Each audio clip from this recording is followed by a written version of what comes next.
today's video, we're gonna do something that you see a lot on Instagram and even a little bit on YouTube. We're gonna do a quad color pour. You've seen them all the time and they look beautiful, they're gorgeous, and we're gonna do one for you today, and we're gonna show you how you can do one too. Now it's gonna be a little tough because I only have 2 hands, so I'm gonna have to call in one of my big guns to come and help me pour this. Let's start off by getting these cups filled with our epoxy so that we can get to pouring. That's always the funnest part. I'm gonna go ahead and take these to 20 ounces because it's a 2-to-1 ratio for this deep pour. I'm gonna go 20 ounces of part A and then 10 ounces of part B, the hardener. So I've got these up to 20. One last one, let's get this guy going right here. And you'll see the nice thing about using deep pour epoxy is that it's got a lot of viscosity. It's really watery as opposed to tabletop, which is a heck of a lot thicker. And the tabletop, you always gotta warm it up and get it so that it's nice and viscous. Now we're gonna go up to this little lid right here, this little part right here. That is our 30 meter. That's our 10 ounce mark and our 30 ounce mark. 10 ounce for hardener, 30 ounce in total. Let's get it all the way up to there, and boom. Let's go up to here now. 10 more ounces here. Okay, boom. Let's do 10 more.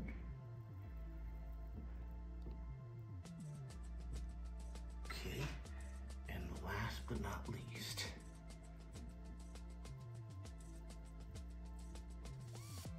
there we go, folks. All right. So what I went ahead and did, folks, is I made this form right here, this mold, out of HDPE. I get a ton of questions on Instagram. Where do you get your molds from? How do you get that material? What is that material? Well, this is, it's called HDPE. You can get it from your local plastic store, and you can get it in sheets of 4 foot by 8 foot. With one standard 4 by 8 foot sheet, I was able to create 10 different forms out of that one sheet. This was just one of them. And you can tell it's got a little wear and tear on it. And I like to get some Craig screws, tie them in on the side. I put these clamps on just to clamp everything in. This particular board here is gonna go 20 inches by 12. So, so we got all this, we got it all siliconed up like this. Got our silicone to hit all these edges on the inside edges. And the important thing, folks, is to get the bottom edges too, the underside edges of your mold every time. That way you do not risk a leak. Epoxy is expensive and you do not want to waste it on the floor. Trust me. So it's always good to silicone your edges, inside and outside, folks. So after all of our silicone dried up, what we went ahead and did is we cut out this piece of wood that we're gonna use for this project. It's gonna be a double-sided charcuterie board.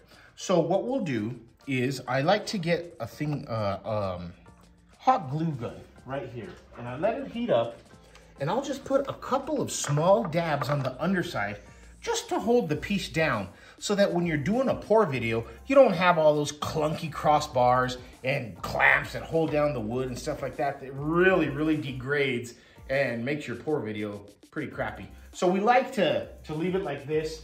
And people worry, well, is it gonna be hard as soon as you take this out of the mold because of the glue? Not one bit.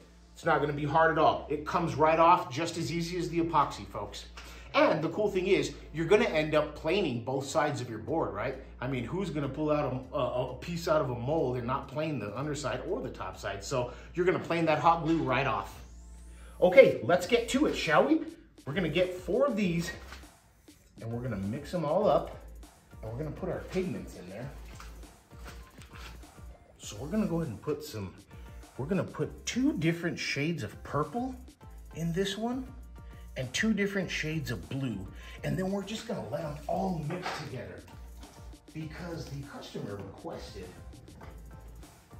some different formations and variations of purple and blue. So we got these couple of different purples here that we're gonna try out. And I like to get 2 little heaping spoons of these when you're gonna pour into like 24 to 30 ounces. You don't really need much more than that. Now here's our blues. This one actually kind of has a little purplish hint to it, but it still calls it blue.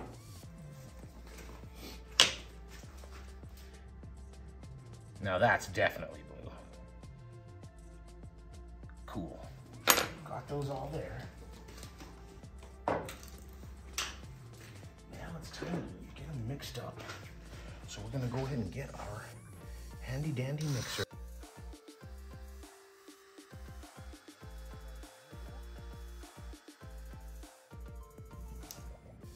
Well, now it's that time, folks. Sit back and enjoy yourselves.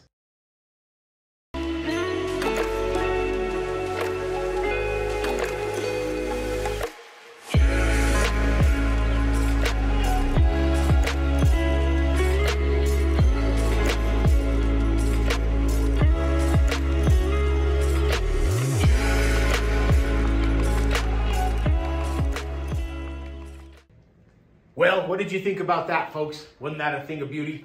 It's what you get to see every time you're making cool, beautiful stuff just like this using Upstart Epoxy. So what we'll go ahead and do, folks, is we're gonna go ahead and let this cure for 3 days. Now, I kind of like the natural patterns that the epoxy is moving towards, but what I like to do with mine is I like to swirl it around. I'll get a little mixing stick or even like a little wooden dowel like this, and I like to mix it around just to keep the epoxy moving and flowing so that it doesn't stay stagnant and stale, and it gets actually some rhythmic action going on there. It creates its own rhythm and moves around. Now the epoxy itself, while it's going through its chemical reaction and heating up, it's gonna move, but the more that you move it, the more patterns you can get in it. Now I always tell everybody to check back on your piece, usually about 14 to 18 hours after you've poured it.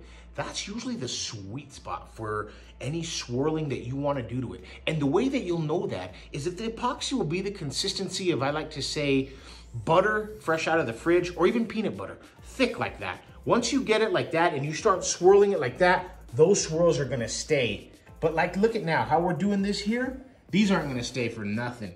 These will be done and out of here and cleared out in about 10, 15 minutes, just because the epoxy is so, it's still real viscous and it's still moving around a lot. So you want to capture it when it's, like I said, the consistency of peanut butter, folks, and then you can get some perfect swirls. So if you guys are interested in seeing what we do next to finish and complete this board, let us know in the comments down below and we'll make a part 2 for next week's episode. Let us know how you feel about that. Check out our Instagram page and make sure and subscribe to this channel if you haven't done so already.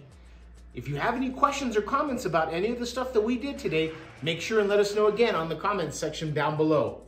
And if that's the case, we'll see you next time. Hey there, welcome back, folks. So this is the part 2 video that we promised you of our quad pour from last week. So we've got this all planed and sanded up.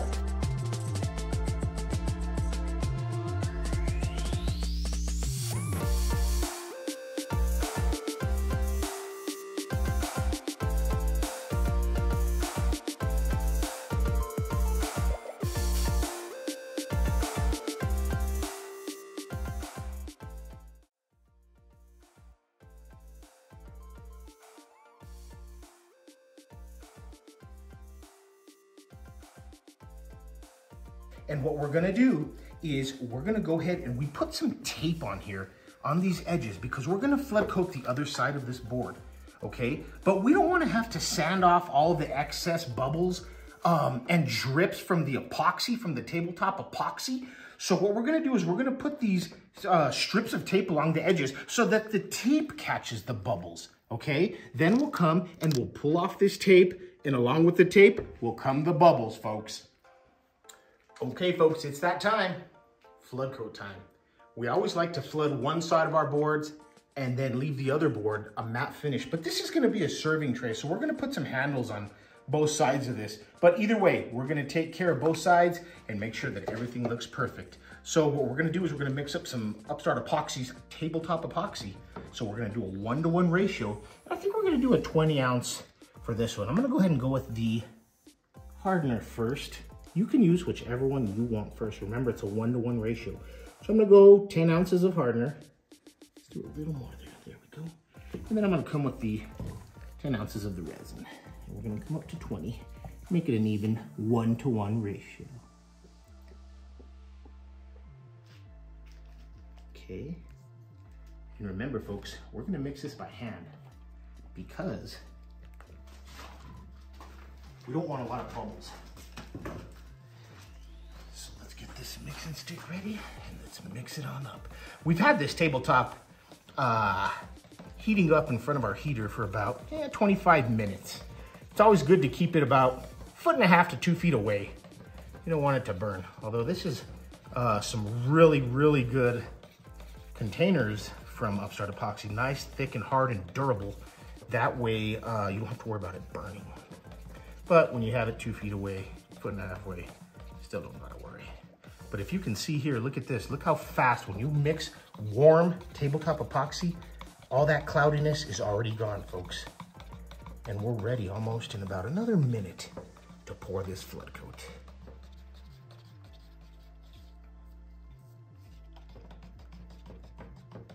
The viscosity is a lot easier. And you're gonna notice there's some little tape edges here. This is from those are our pull tabs for when we're going to pull off the tape tomorrow to get rid of all the excess drips that occur.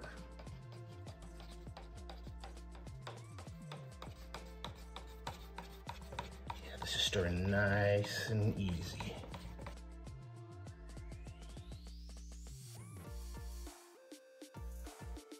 Okay, folks, I think it's time. Take this out. Put this next to our coasters here. We have our handy dandy bottle spreader there, plastic spreader. And now's the fun part.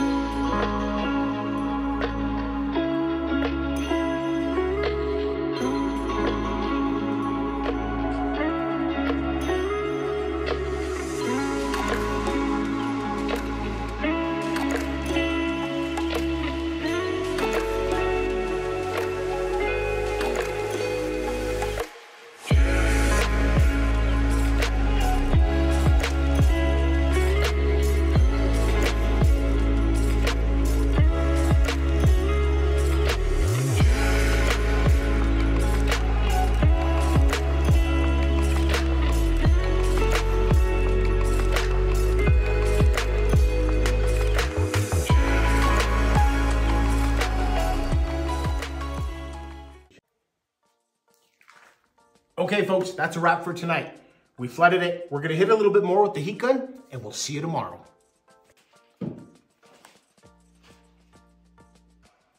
So we're back. The flood coat is cured. We're gonna go ahead and rip off this tape. Boom, boom, boom. You gotta be careful when you're ripping off the tape because these little things pop off of here like unpopped popcorn. We're gonna take these off here on the underside. And we still have a little bit of residue, a little bit of leftover excess epoxy on the edges, and that can be sanded off with simple ease, folks. Get you some 320 grit, some higher grit sandpaper, and just run along the edge here like this to get some of these leftovers that kind of stayed and stuck around. So the good thing about this, folks, is it takes a lot of the pressure off your sanding backing pad. This is the backing pad of a sander. Look how worn that is. And I can tell you from experience, this has come from sanding off all these drips and bubbles on here like this. So the good thing about that is it goes ahead and it puts less stress on this backer pad. That's what you want, folks. If you're gonna do this, these don't always come out 100% perfect because you're gonna have that excess epoxy on there. But like I said, it alleviates the pressure from this backing pad and helps to make this last a little longer. You have just a very little bit to sand, and we'll show you that here in a minute. This is the backing pad I was telling you about, folks. See, look at the adhesion on that. That's so much better than compared to this, which is just barely holding on.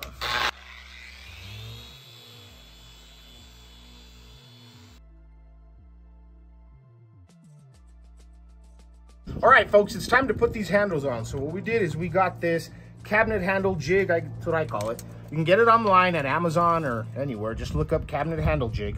You're gonna measure your board here. So we got 12 inches there. We wanna gauge this and see exactly where the point of center is. So we're off a little here.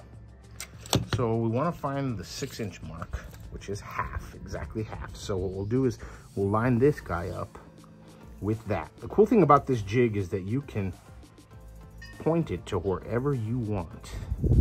So let's go here. Put this here. So there's our point of center right there, right at the 6 mark. You see that right there? Right at the 6-inch mark, right there. And it's lined up with this point of 0 here.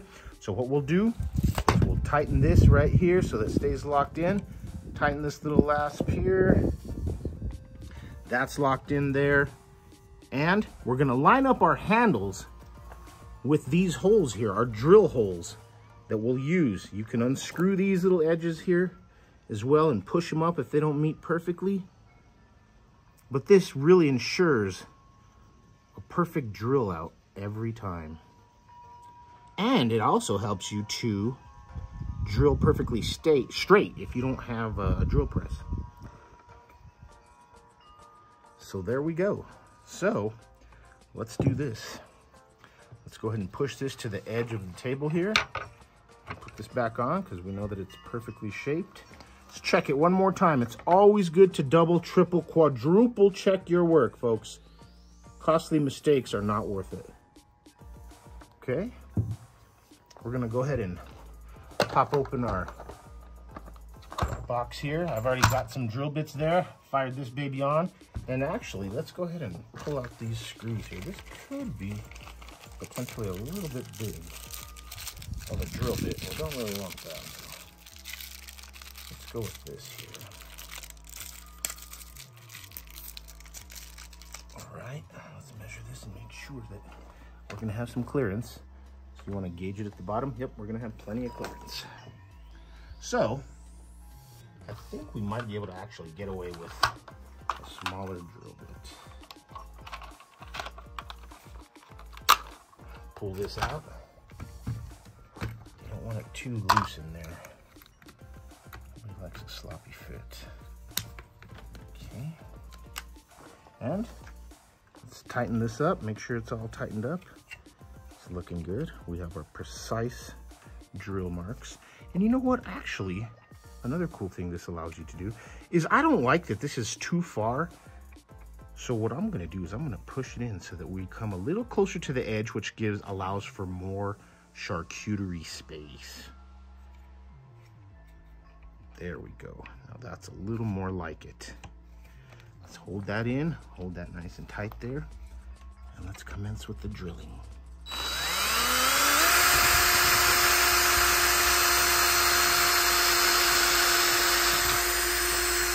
There's one.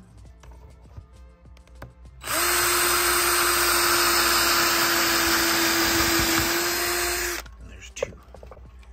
And check it out, folks. A perfect drill every time. Put that out of there. Let's make sure these little guys are gonna fit in here. Ooh, perfect.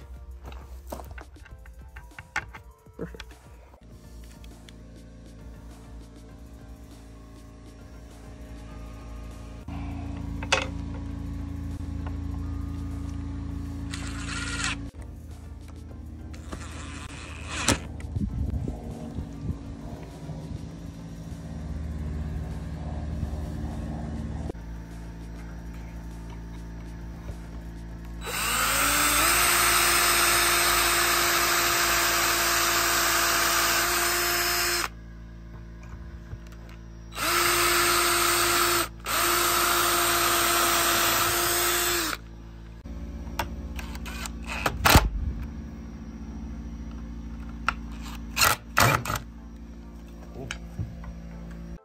Okay, folks, we got the handles all put on. I went ahead and I put some rubber or some felt feet on the bottom.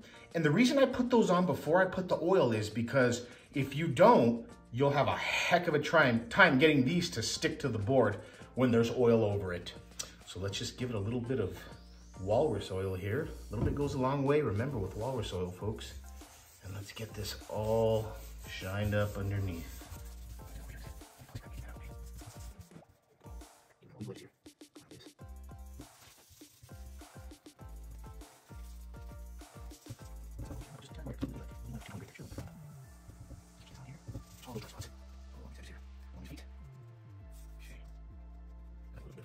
What we'll do is we'll let this cure for about 4 or 5 hours. We'll let that oil really soak into the wood, and then we'll come back, we'll wipe it off, and that's a wrap, folks. Stay tuned. Folks, thanks for coming back and checking out part 2 of this video to see the finished result. A lot of the times we're gonna be doing multiple episode parts so that you can be right there alongside us with every step of the way. We don't wanna rush what we're doing and show you guys the end product right away. This takes time, and to make it perfect, you gotta take your time, folks, always, never rush. So thanks for tuning in with us and coming back, and we're gonna have plenty more for you. Once again, this has been Steve with Upstart. We'll see you next time.